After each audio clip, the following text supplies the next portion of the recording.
Hey guys, কেমন আছো তোমরা সবাই? আশা করছি তোমরা সবাই খুব ভালো আছো আর আমি অনেক ভালো আছি। নিয়ে চলে এলাম আবার একটা নতুন ভিডিও।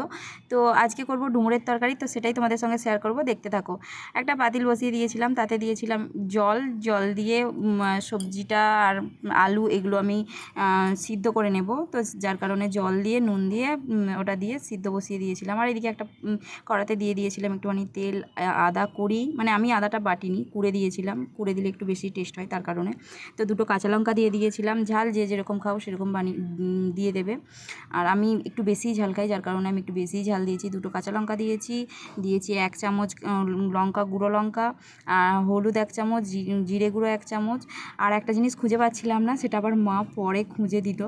তো একটুখানি জল দিয়ে আমি কষে নিচ্ছিলাম, মা এসে আবার বললো যে এই মশলাটা দিয়ে দাও, যার কারণে আবার লাস্টে মশলাটা অ্যাড করলাম। এটা হলো ধনিয়া গুঁড়ো।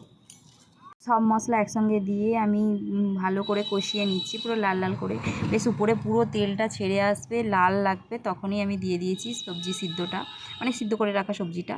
তো দিয়ে একটু ভালো করে কষিয়ে নেব, মানে সুন্দর করে, মানে এটা মশলাটার সঙ্গে সবজিটা কষিয়ে নেব। তো আমি কষাচ্ছি, মানে আমার মশলাটা একটু কম মনে হচ্ছিলো, আমি পরে মশলা একটু একটু করে অ্যাড করেছিলাম।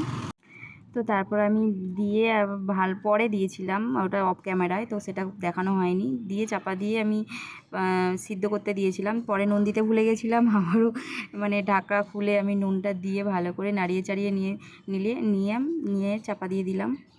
দিয়ে হালকা করে উষ্ণ গরম জল দিয়ে সিদ্ধ হতে দেব।